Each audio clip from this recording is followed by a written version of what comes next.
I'm Maria Myers. You've already heard from me before. And I get the chance to introduce some wonderful people that are here in Kansas City working on stories. We have Aaron Evanson with VML. Hello. We have Jay Luna with Luna Moving Images. Sean McLaren from the Hallmark Hall of Fame. And Chris O'Connor with Liquid 9. And like all of our other sessions, they all brought video with them. So I think maybe we'll just start by asking them to show us a video and tell us a little bit about their story. So would you like to start, VML? Hello. Oh, awesome. Yeah, they said we're going to sit up here by alphabetical order, so sadly, I get to start. So yeah, I'm a group creative director at VML, which is a monster shop just across the river. I'm sure many of you drive past it to and fro. We're an international shop, even though Kansas City is the headquarters. We have clients anywhere from Gatorade to Dell, U.S. Bank, God, many others. What else do you want to know? Roll your clip. Tell us what you got. Okay, so the clip we brought together, like the one is like, give us a shining example of what you do, and something that we got to do almost about a year and a half ago now was push Gatorade's notion of Gatorade. Everybody knows Gatorade as a hydration company. They wanted to go from hydration to sports nutrition. It was more than just being hydrated. So, but in their target market is the teen athlete, and you start talking about nutrition to teen athletes, they tune out instantly, and it's a snore fest. So what we did was we were able to hook up with NFL Films and follow 15 of the top NFL draft prospects from when they graduated college to before they got drafted, and to get to follow their story and let them tell the importance of how nutrition has helped them get from even high school, as far back from high school all the way to the pros. So I think we can just watch this highlight clip here.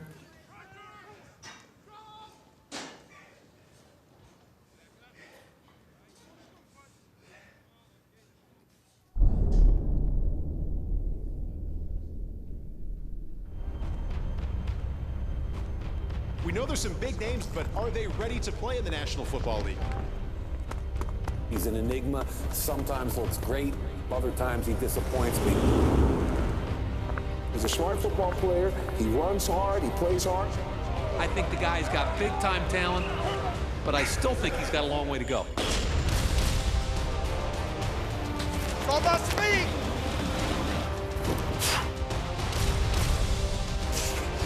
The dream starts when you're little, when you're in the backyard, when you're playing with your friends.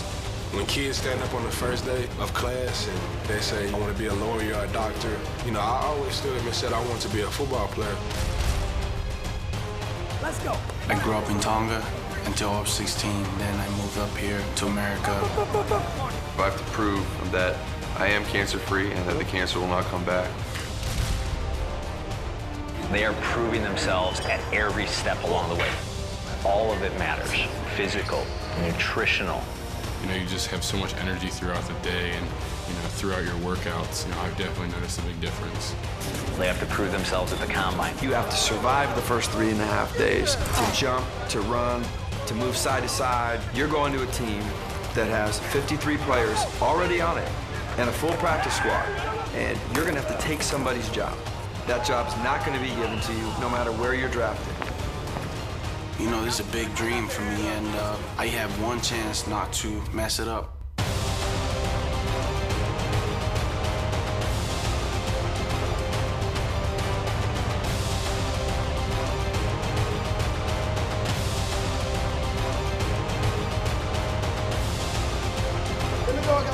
Quarterback Christian Ponder. Take that with you, kid.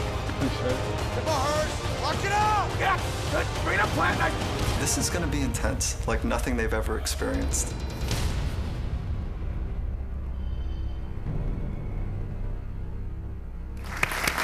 Thank you. Wow. Thank you. Chris, why don't we move to you and Liquid 9 and give us a introduction about your business and run your clip. Let's see what.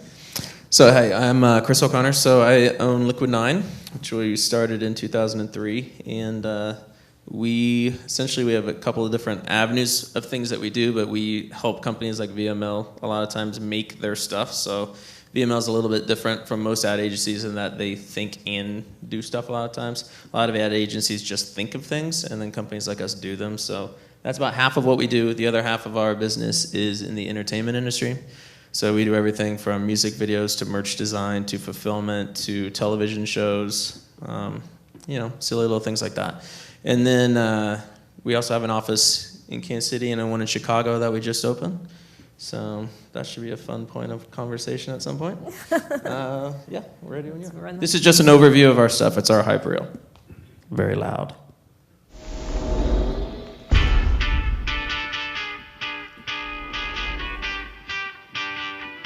There's VML.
Pass the mic over to Jay. Jay with Luna Moving Images. Tell us about your company and what you're working on.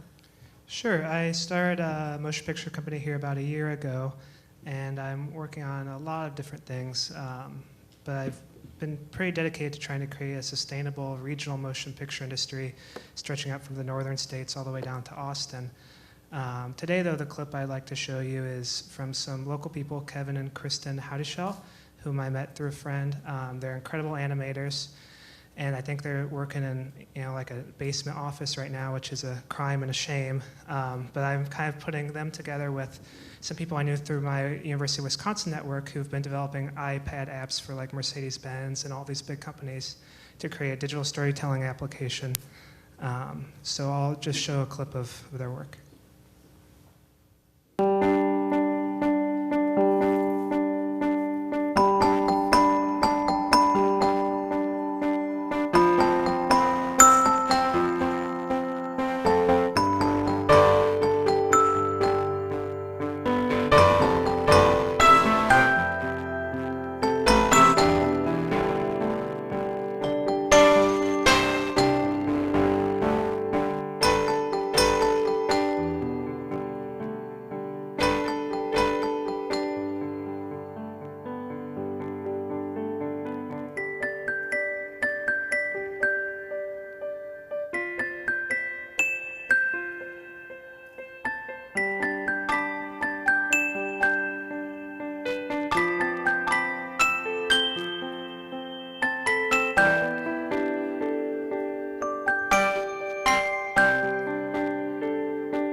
And Sean, you're with Hallmark Hall of Fame. I was told if we show my clip, I get to talk for 10 seconds. So I kind of like that. I've helped produce over 25 films for Hallmark, and I think what I bring to the discussion at least is what a producer looks for when you are going to different towns or even countries. And the nice thing with Hallmark is we do 3 movies a year, and I've been around for 62 years, and you know, constantly get to continue to make films, which is pretty neat. So we'll see if they're going to play my clip. Do you know what the word redeemed means? I didn't need your help, okay? He gave them something they never had. A second chance. The program was designed to teach the girls how to save people's lives. Academy Award winner Cuba Gooding Jr. in a Hallmark Hall of Fame world premiere movie event. There still might be hope for you yet. Firelight. Premieres Sunday, April 22nd at 8/7 Central on ABC. So we have a great panel up here. We have a person that's been in business for a year, and we have Liquid 9 that's expanding into Chicago. We have VML that's experienced explosive growth, and we have the Hallmark Hall of Fame who's been around for 62 years. So different perspectives, I hope, from different people. So it would be interesting to hear from your different perspectives what you think about digital storytelling in Kansas City and how you feel the landscape is for the business at your point in time or where you are. So who wants to take that one? I went first last time. Yeah. I have no problem talking. Yes, I will be talking a lot, I have a feeling. So my feeling about the digital storytelling in Kansas City is, I guess it's 2 things. It's in its infancy in terms of where we are compared to where other cities are. And I also, no disrespect to that first clip that was playing before we even started, that has not been our experience. That it's been super easy to attract high-level national talent to Kansas City. That's why we have a Chicago office now. It's particularly, again, in the advertising industry, I can tell you that if you're talking to a place in Dallas, Minneapolis, Cincinnati, somewhere like that, and you say, hey, come to Kansas City and do your spot here, or work with the exact same people in Chicago and go to a Cubs game while you're there, they're going to Chicago every time. When we used to go around, we would get maybe 1 out of every 10 spots that we were pitching on, and now just because of the Chicago office, same talent, same board, same reel, we get 4 to 5 out of the spots that we pitch on because they want to go to Chicago. In the advertising industry, and I don't know how many of you here want to have anything to do with advertising. I look around and I think it's probably the bane of most of your existence. But I can tell you that there's just some realities that are there. Kansas City is not the hot market for that. So that's my thing. In terms of the music industry and the television industry, which is the other half of the stuff that we do, again, the big disadvantage that we have is we don't have the infrastructure, and I'm not talking from a talent thing. I'm talking from a sales and connections and the people with the money to buy your shows. And that's fantastic that you make a show. But the flip side of that is you got to get somebody to buy it and somebody to distribute it and broadcast it and all that kind of stuff. And that infrastructure is not in this city. So if you want to go outside and make your connections and make this your home, God bless you. I mean, it's a great city and I love it here. But it just doesn't have the infrastructure to support, I think, currently where we are from a digital storytelling platform versus other cities. And this is not to rain on anybody's parade. Right. Well, yeah, I think he's right. I mean, it's kind of the cold, hard truth. People like warm places. People think just because you're on the coast, it's better, right? Even in our preliminary call, like, what does New York and LA have over, Kansas City? I said a beach. That's the number one thing. Like whether, and like even me personally, I can go out within certain budget restraints, hire anybody to do whatever I need. And if I got to spend 2 weeks watching paint dry for special effects, I want to watch it while I'm sitting on a beach.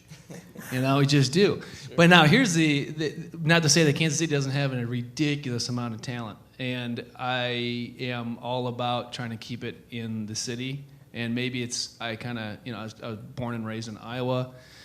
Did Chicago, then St. Louis, and now I'm here, so I'm very Midwest to the core. Maybe I have a chip on my shoulder, but I think we creatively can stick with anybody in the world.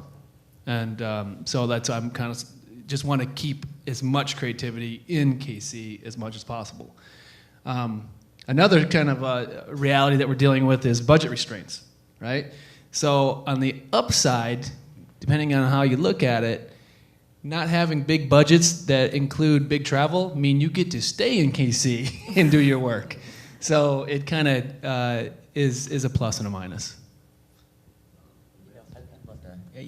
Now you have to realize what I'm talking about is always through the lens of entertainment and film production. But to his point, you, especially in Los Angeles and the West Coast, film really got its anchor there due to the fact that you can shoot almost every day of the year. I lived there for 5 years, and there were years where it rained 2 days. And just practically, that's why you would do film there. Today it's changed, and with the economy the way it is, we're kind of a good litmus test. Our budgets range from $5 to $7 million, but even my friends that are producers on feature films that are $100 million, everyone is chasing film incentives. And when you have corporations that are having to lay people off, and you have to show fiscal responsibility, and the dollars are just tighter to come by, that really is driving these decisions. And so what happens is, then it goes beyond even the weather. And I'm finding, someone here was kidding because I have a retina scan literally to cross into Canada, where it takes a picture of your eye and in you go. And it's to avoid those 150-person lines because I fly in and out every weekend. And it's because you're going up to Canada where they're offering you, we may get $2 million on this next film to be there. And when that's what's enticing people and that's driving where you go, it's even overriding. I've stood in the snow doing some of these. And so it's a little bit of both. We, the coast, would attract through establishing credibility in New York and through weather and different elements obviously on the West Coast, and then the budget constraints. And all of those things, in essence, are working against us here. We're limited for time, so I'll try and narrow it down, but I sit on both the Kansas City Film Commission and Missouri's, and I always feel a tad guilty because we're trying to figure out how do we attract more productions here. And we're very limited in what we have to offer. We've got great landscapes, and I've come to learn we have lots of talent, but getting that across to the coasts where the decisions are being made typically, and to convince producers that you do have the talent here, that's one piece that's hard. And then obviously enticing them with film incentives and tax credits, which is really a dirty word currently, politically. And if I speak much, you'll continue to hear me hammer. When we avoid offering tax credits and incentives, those films will go elsewhere. It won't limit the number of films that are made. It just will limit the fact that we won't get them. So. They said a lot of what I had planned to say, but from a startup perspective, it's, I think, just probably even more difficult because, I don't have necessarily the backing of, being a big ad firm or, established or anything like that. And an old teacher of mine once filmed a movie in the jungle for 7 years about a man trying to bring the opera house to the jungle, and he had to pull this 300-ton boat over a mountain to do it. And I think that's kind of been my experience over the past couple of years. Tried to start a film company here. But it is getting better, and I might end up going to the coast, but I would like to do it here if possible. Right. So we've heard, feature films, we've heard films and that sort of thing. Do you see a role for Kansas City in the work that we have here in the short digital storytelling space? Are you guys doing that a lot? Is VML, for instance, working heavily in that space? Yeah, exactly. I mean, case in point, maybe it's not always the storytelling. Maybe it's more on the digital end of things. We're lucky enough to have a worldwide conglomerate of shops that we work with, and we got this great idea out of our Australian office. It's a way for their military to detect what is wrong with some of their ailing military people. And so basically we created this augmented reality poster where you could use your phone to basically see inside these people to figure out what ails them. So what's kind of cool is, even though the idea came from Australia, we did the lion's share of the work here in Kansas City. So I think that's the one thing that the whole digital world actually has, is ideas can come from anywhere and can be done by anybody. And we're lucky enough to have the digital chops that even people from halfway across the world want to come and be a part of. So we've heard a lot about collaboration, and you just brought it up again, collaborating with people around the world. Is that something that Kansas City can take a lead in, is working in places where Australia, for instance, doesn't come here very often? You know, in some of the work that we're doing, is that a place to take us out further? I think it just depends on what you're doing. Okay. I mean, again, depending on the medium that you're going after, advertisers, you can get away with posting stuff for a while, and we do work remotely with a lot of clients. At some point, they want to be there for a certain piece of it, and nothing beats, honestly, nothing beats having them in your studio. Nothing beats grabbing drinks with them afterwards and getting to know them better. I mean, that's why you keep getting business, you know, so you can't do that over Skype. It looks ridiculous to cheer somebody over Skype, you know, so that's a huge piece of how business gets done. But again, I think with television and movies and stuff, you have a little more flexibility. They know that nobody wants to sit on a set for 3-4 months in a row and just watch. It's kind of a drag, unless you do, but maybe. But you know, I mean, it's not everybody has that in their blood. Yeah, exactly. It comes with a check. But yeah, so you can work a lot more remotely with people that way. And I would think the biggest thing, going back to Sean's first point, is if you look at the places that are doing well in terms of really burgeoning entertainment industries, if you look at New Orleans is really killing it right now. Even Atlanta, you have Tyler Perry's studio down there. Archer's made out of there. If anybody's a fan of Archer, that's a Georgia show. A lot of those places just follow the tax credits around. And that is one thing for people who want to do television and films here. That is not a small issue. It's not always, I know everybody wants to talk about talent and ideas, and that stuff's great. But when you're asking somebody to write a check, they want to write the smallest check possible. That's why a lot of it does fall around the tax credits. So it's not a small issue. It's something to think about. On the quickly, you know, piggyback on that, somebody handed me this on my way out as I was walking here, and it pretty much just says, filmmakers shoot for breaks. California gives $100 million in rebates as other states poach from Hollywood. And I looked here, and it says a total of 44 states, plus Puerto Rico and Washington, D.C., now offer filmmakers incentives. The reality is there are really three states where you can make film now. And if you care to get a tax incentive or a tax credit. And you nailed, I mean, Atlanta, they've got 16 films in there right now. It's utterly unbelievable. Louisiana, you have New Orleans, and you have Shreveport, and then you have North Carolina, which is primarily Wilmington. And so Dawson's Creek.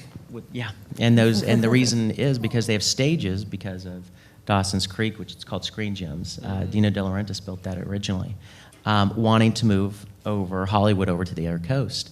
But what it's showing you is that that's what's driving where films are being made. And what's interesting where they overlap here is if you are working on films here, and between projects you're working on commercials and you're working on digital storytelling, and that's just the nature of the beast. And so what you have to figure out is how can you sustain the work? And that's really what has to happen. And for me, I watch, and film drives a lot of that. And once you establish credibility and people know that the talent is here, it's habit forming, and producers tend to go where they've gone before. And another reality is to get that, you have to have political support. And those three states have governors that understand it and push it. Before you had New Mexico. He pushed it, and you know, you had Avengers and every other big movie being filmed there. New governor doesn't get it, it's shutting down. Same just happened with Michigan. So there used to be 5, now there's really 3 places. So if you can't draw them here, you can't keep getting the work to develop the talent and establish the credibility. On that note, I know you want to talk. The one thing I would say to people in this audience is politicians never get anything. You need to help them get things. So the more active you are, then the more they will get it.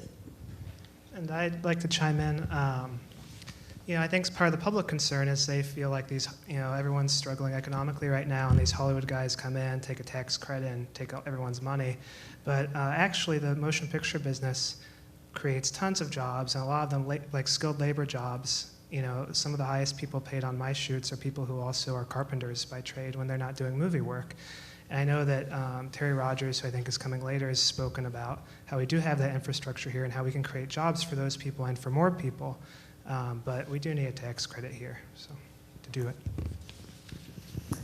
So sort of before we move on, you talked about tax credits being part of the infrastructure, but you didn't sort of mention like Chicago is having a lot of tax credits. What's the infrastructure there, or what piece of it would be very helpful to have here that you would open up in Chicago? To me, it's the volume of work, and to be honest, a lot of people will say the quality of the work. I think a lot of times the quality is reflected by the budget that you're able to play with. So, there's a reason Gatorade spots are always awesome, because they can spend $50 million and it looks great, and you can afford to be really, in our world, you can afford for us to screw it up and still make it good at the end. You don't do that if you're dealing with $100,000. It's a very different kind of an issue. So I would say that's the biggest difference. It's the third largest city in the United States. There's 9 million people that live there. It's the third largest advertising market. I will tell you the biggest difference in terms of at least advertising, and then I'll relate it to the rest of the industry. So, and again, I know most of you don't care about advertising, but what advertising does do is it gives you the infrastructure for the rest of the stuff that you want to do. If you guys remember back 10 years ago, this was a Walmart city. Walmart did all of their production here when Bernstein Rainer was their agency, and to Terry's point, an enormous industry developed around cashing Walmart checks. And it was pretty sweet. It was the easiest money in the entire world, because Walmart would just knock this stuff out, and you could just grab it and go. A lot of that infrastructure has gone away since Walmart left, to be honest. I mean, there were a lot of people that counted on that money. The volume of productions was there. And then it's going away. And slowly you've seen all those people leaving town. And the volume has not come back to replace all of those jobs. In terms of the digital stuff, you do have a lot more things to shoot now, but you don't have the budgets. Day rates have gone way down. So you try to make it up through, we're doing 5 spots instead of 1, and that kind of stuff. It has not come back the way that it used to be, though. So you got to find a way to get volume. Okay. And I'd just chime in and just say that, without making it sound like a complaint or doing a one-on-one on tax credits, it's really applying the political pressure, because the quality of work, and I've learned this by being here now 7 years since I returned from Los Angeles, the skill's here. I mean, and even stretching to St. Louis, they just shot up in the air, and it got nominated for an Academy Award. We just did Winter's Bone, same thing. So you get the work here, and I'm not concerned really about the quality. It's a black and white issue of attracting the work here, and that's where I think you have to apply that political pressure, because sound bites sound good to try and bat down tax credits, but really the argument is a tad bit backwards, because they will say we don't want to give those rich Hollywood producers our hard-earned money, and in reality we want to look at it that we want that money from those rich Hollywood producers, and what they do is they bring $1 here that would not have existed here anyways. And all the tax credit is 30% of that $1 they brought. You're giving that back to them. And in today's economy, everyone is shopping for their product where there's a sale. And in essence, if you can get your product where it is cheaper, that is where you go, and that's where you spend your money. And so unless you can offer that sale and attract that business, it just doesn't come. And so I always think that argument's a tad funny when they're like, we're not giving Hollywood that money. It's actually you're giving them 30 cents back on the $1 they brought to you. So a lot of you are here, you're in Kansas City, and some of what I'm hearing is it's really access to customers. It's having the customer that's willing to spend the money in Kansas City. So tell me about how you go about getting your next customer. And I know you're all in a different space, so the answer to that question could be different. But how does VML go about getting its next customer? Jay, as a startup, what are you looking for? And obviously, Chris, you've mentioned a couple of times that we go for advertising in between doing the stuff that we really want to do. So how do you get that sustainability? Like VML, we're lucky enough that we're just this monster right now that keeps getting bigger. And I don't know, how do we look for opportunities? Usually kind of comes directly from our mother company. It says so-and-so needs a digital house. They have a crap ton of money and they need you. The hard part about being part of a larger conglomerate is all the conflicts that you can't do Gatorade and Powerade at the same time. But Gatorade is owned by Quaker, which is owned by Pepsi, so now you can't do anything with Coke. So it's this ridiculous kind of a house of cards, I guess, once you get into it. But I mean, I wish I had a better answer, like how do I get better business, but it's so much above my pay grade. And it's still something I don't even want to worry about. I just want to make great creative, so. Now, Chris and Jay, you guys are owners of your companies, so that is my got to pay worry grade. about that. Yeah. So you might talk about what you're doing. I mean, I these days I'm focusing more on the film and this iPad kind of startup private equity sort of stuff, because the advertisements are very difficult. We have the infrastructure to do advertisements and do them very well. Probably the biggest interest I got was from McDonald's Canada, which I ended up not kind of following up on. I've been a vegetarian for 12 years, and you just kind of have to stick to your guns at some point. But now I kind of wish I would have done it, but I'll feel good about it when I die, I guess. I don't know. So I'm doing more of the private equity sort of stuff. If anyone would like an advertisement, give me a call. I'm a vegetarian with no moral compulsions at all. So I have done a lot of McDonald's work. Yeah, I mean, the way we do it is we have a database of 9,000 names and emails that work in advertising, and we contact them every 6 weeks. We have people on the ground here. We have people on the ground in Chicago. We have a rep that helps us on the entertainment side in Toronto, and we have a rep that helps us on the entertainment side in Los Angeles. And then you get in your car and you drive. So our biggest markets are everywhere north, south, and east of here, because if you look at a map, you can get anywhere semi-cool within 4 hours of any other city.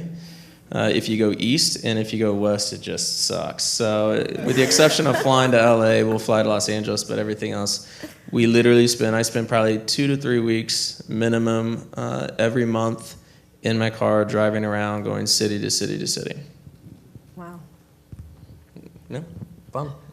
Well, you pretty much saw the way we do it. That's our tune in, and we just recently switched over to ABC after 16 years on CBS. So what's interesting about that and the challenges we experience is now you're actually trying to go and attract the audience that's currently there, which is a younger audience. And so you start seeing things that look a tad bit different than maybe a traditional Hall of Fame, and you start hearing that kind of music, and you start seeing younger actors, things that might, Kelly Clarkson's obviously not a cheap song to have to go out and purchase. And so you start trying to find out within the realm you're playing within, how do you attract that, that audience member, which in turn becomes our consumer. These are strategically placed at Christmas time as one film, near Valentine's Day is the next, Mother's Day after that. And so when you're continuing to get that Hallmark name out there at a key card buying time, it actually makes a lot of financial sense for the company. And then, of course, if Hallmark does well,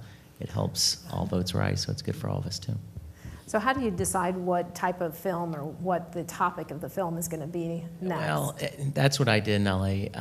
Originally, I was their director of development, or manager of development, actually, and you would have to go out and meet with many producers, and it was interesting because the executive producer pulled me aside when I first got out there from Hallmark and said, you have an unlimited bank account to go out and buy as many books anywhere, anyhow, and come in early and pitch them to me. And literally, we were pulling books off the shelf, and I was able to get several movies made that way, and that's what propelled me into producing versus just being stuck in really a development hell forever. So what fits into that small box for Hall of Fame is a great question. We're always having to try and figure out. You tend to come across the project. There's easy things to say like, oh, we don't do period. Of course, then you'll see a period movie. So we break all the rules we try and set. It's really, for us, the audience is an adult female.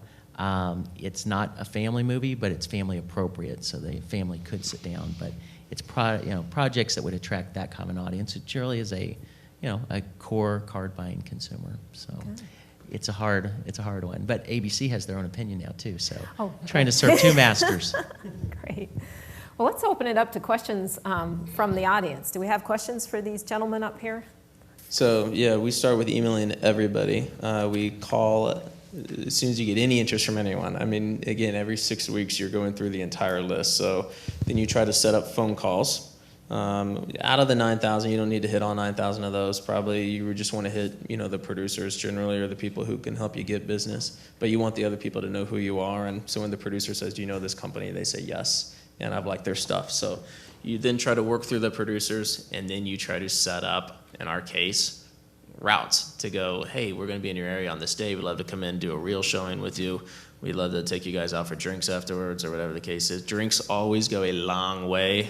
Like, it is just a drinking game.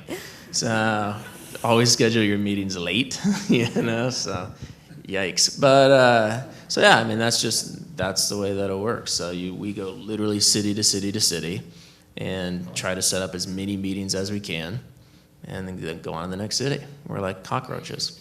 So. These are people that were complete strangers to you. Yep. And you're just saying, this is what we do. Yep. Kind of. I mean, I don't know. Sales is such an enormous part of this business, and don't underestimate it. I will tell you now that nobody cares what you do. They don't care. They care about what you can do for them, which is a different spin that most people never take. So you try to make it as personal as you can. I just saw that you guys did this spot. This was really cool. So we've done something kind of similar for somebody else, or I really liked your animation style. Here's something we've done in a very similar style. So if this ever comes up again, we'd love to work with you. Give us a thought. Give us a call. Make it as personal as you can. It takes less than 30 seconds, and then go. And they usually talk to you. I mean, Yep. You're sending out an email. Do you get an email back? No, we badger them. I mean, we badger them to death. No, I mean, I don't know how many emails you guys reply to from strangers, but I mean, the trick is that you want to catch them when they have a thought in their head. You want to be the email that comes in right when they were thinking, oh my God, I just needed something just like that. That's the whole game. And you don't do it by wishing that they would call you. Or I know so many people that go, I was looking for a job. I put my thing out on Monster. That's not looking for a job. Like sales isn't I emailed them once and they didn't call me back. Sales is we badger them every 6 weeks on the hope that they call us one time. Well, it sounds great, and it is. It's the right thing. But politically, both out of Topeka and Jefferson City, on the Kansas side, it's pretty much capped at $1 million, and it's open to Kansas companies. There aren't enough for smaller businesses or smaller productions that may move the dial. It doesn't in the films that really get a lot of attention. On the Missouri side, we had it up to $4.5 million, and the response was we were able to attract Up in the Air and got a lot of recognition, a lot of politicians visiting the set, really just threw it all at one movie to try and get some of that political will moving our way. And my proposal was to actually uncap it. If you want to compete in reality with real film, it's got to be 30 million or above. That's why in California it says it's 100 million. Those dollars scare people, but again, it's just not fully understanding the way the tax credits work. And I don't. I have accountants and people who understand it in a greater detail than I do, but what I do know is what you're talking about, no matter what dollar you're giving back, they have spent that much more to qualify. And so the answer after Up in the Air was to shut down the film office in Missouri, and now you cannot even get to the $4.5 million, supposedly, that's there. It's on the books. It goes back into the bucket at the end of the year, and supposedly it's an unnamed committee that approves those, and the response back to the producers from Universal Studios that wanted to bring another film in, same director, same scope, was come on in, we'll give it to you again. And when they got close to being here, they were offered less than a fourth of the tax credit or incentive to come back. So they took it to Michigan, and the point was, the films will get made. It's just, do you want to benefit from them being made where you're at, and those dollars and that experience instead of shot in Michigan? Sounds to me like some of the people in this organization, some of the people that are maybe sponsoring this group, we need some advocacy. Well, there is a flip side to this too, which, not to be the absolute a-hole capitalist in the room, but I'm going to be right now. How much time am I supposed to, as a business owner, supposed to devote so that I can badger the city and the state to then turn around and help out everybody I compete with get the fruits of everything I just did? That seems insane to me because I have the money to go to Los Angeles, so I will. you know, or I can just. But what I'm saying is, right. There is a flip side. Like, I agree with you. It takes leaders to do this. It takes a handful of really good people to do it. It doesn't take one person or a board. And man, if you've ever tried to put together a committee and you all get along, that's tough in and of itself. It's just there's a lot of things. It's a matter of how much time do I want to devote as a business owner to doing it. That's the reality of it too. And obviously, you've got some, just in the conversations we've had, we've got some proponents now in the audience for pulling something like this together. Do we have another question? So, yeah, you know, I'm going on 19 years in the business, so it's not like you just kind of show up and join the biggest company you can find. And I wish I owned the place, really, really do. I'm merely, you know, one of the worker bees. And, but yeah, I mean, like anybody, you know, right out of college, got my first advertising gig in Chicago and just kind of slowly climbed the ranks, but, and worked my way to KC and got the job I did. I wish I had a better answer for you, but, you know, just get in, you got to start somewhere, right? Well, are you looking to do it here because you are passionate about Kansas City? Is the setting Kansas City?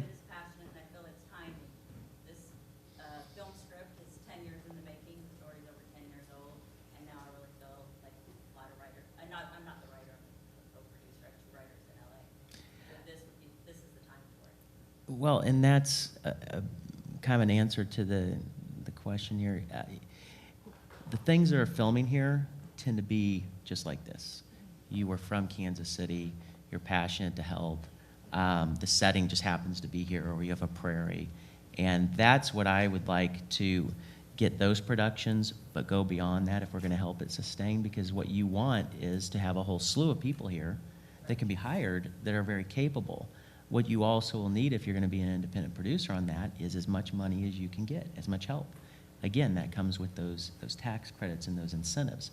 So suddenly, if you can film that, though, and after 10 years it can get made in New Mexico, because they're going to provide you $1 million, even though you love Kansas City, you're probably going to make it after 10 years of your work in New Mexico.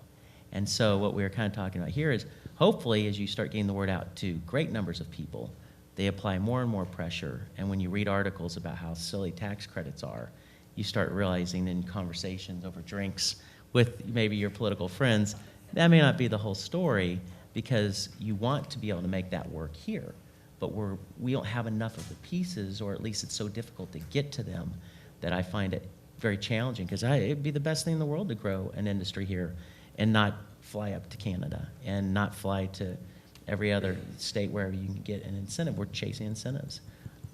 So where you want to start, obviously, is if you have a solid project, you have to start getting funding for it. And unfortunately, it points you towards where you can get that much help. And if you're on the Kansas side, they have $1 million that they put towards certain films. And you know, obviously, that's going to give you a percentage of a dollar you spend.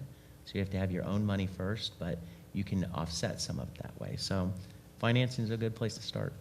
I may be able to help with the financing end. I've started partnering with Entertainment Properties Trust, who owns a lot of the real estate for the AMC theaters and some other companies here.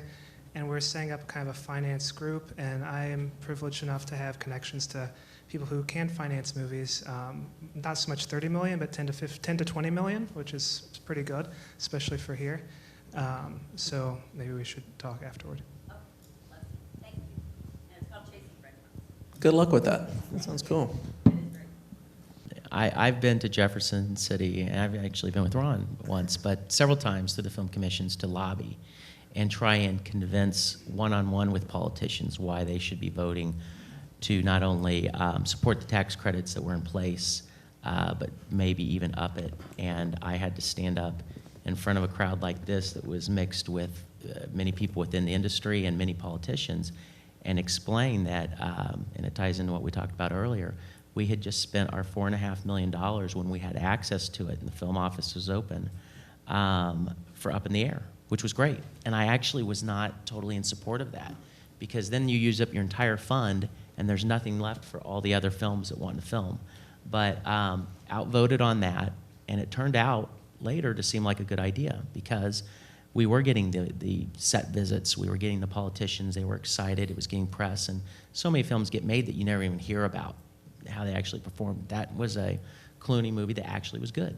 And so I had to then explain to everyone that I then took a movie, A Dog Named Christmas, which takes place in Olathe, Kansas, and drove 3 days with my family, kids and a dog, to get out of the van in Saskatchewan, Canada, and look around. And the landscape looked like Olathe, Kansas. And it seemed ironic to me and a tad bit silly after a drive with that many people. But they handed us, $1.5 million to offset the cost of our film. And that particular film was only a $5 million film. And when you start offsetting costs that way, it's significant. And so explaining that to that room where everyone was looking for a job in entertainment, it's hard, but it's hard to get mad when you're saying, we had 4.5 over here and we used it for that film, which was great, but I then had a film in a Kansas location ready to follow up, and I even tried, and they said, the money's gone. So if you want to wait 1.5 years from now, maybe we'll see if it comes back again.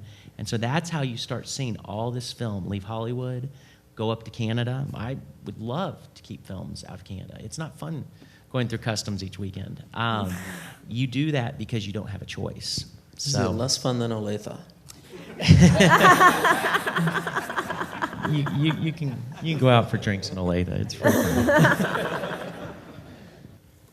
Well, I had a very difficult time finding talent here, actually, and I ended up looking at the bars, which is a terrible idea. I learned the hard way. It's a theme.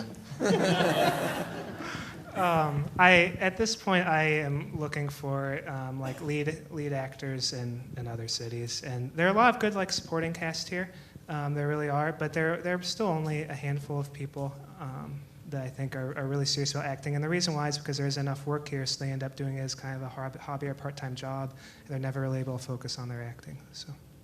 That would be an enormous difference between Kansas City and Chicago. Again, it goes back to volume.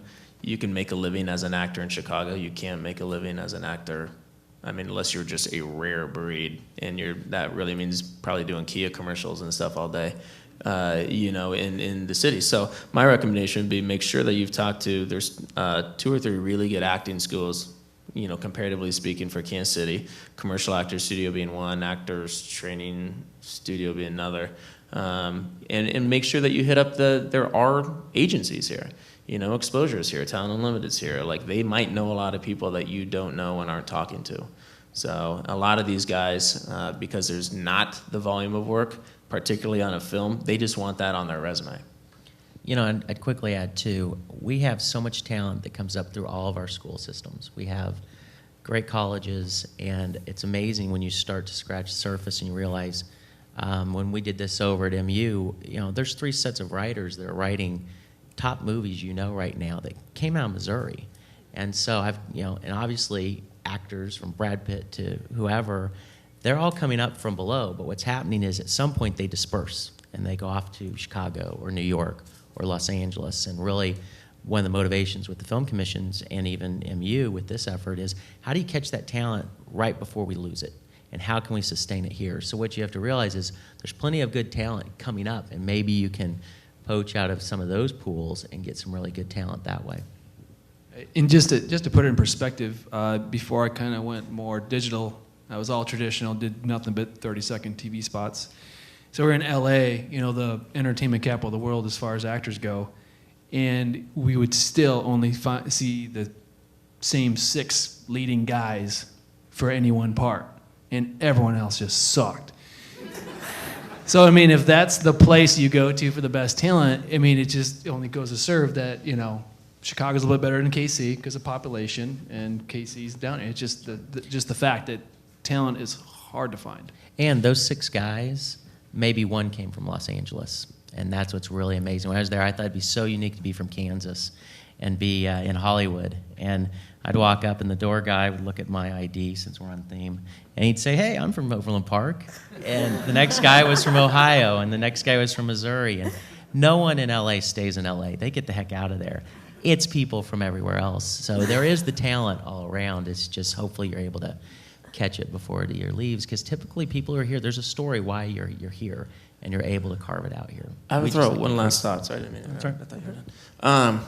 But I would turn some of this back to you guys and go, the more things you actually do the better a talent pool you're actually going to get at the end of the day. This is the most classic town for talking about what you're going to do and doing almost nothing, which is why a dude like me has a job. I'm probably the least talented person in this room at anything, but nobody ever does anything, so just the virtue of the fact that we actually make something at the end of the day gives us a leg up. You know, if you guys got together and made things instead of talking about making things, I think you guys would put us out of business overnight. So the more things you make, the better the entire industry is going to be, the better the acting talent will be, the better the DPs in this town will be, the better the writing will be. You know, get together and actually make something. It'd be great. All right, I think we've run out of time, and this is a great way to end. So, folks, just get out there and do it. Thank you very much to our panel. Appreciate their honesty, candor, and I think it gives you a layout of where we are in Kansas City today. So I look forward to tomorrow here. Thank you so much.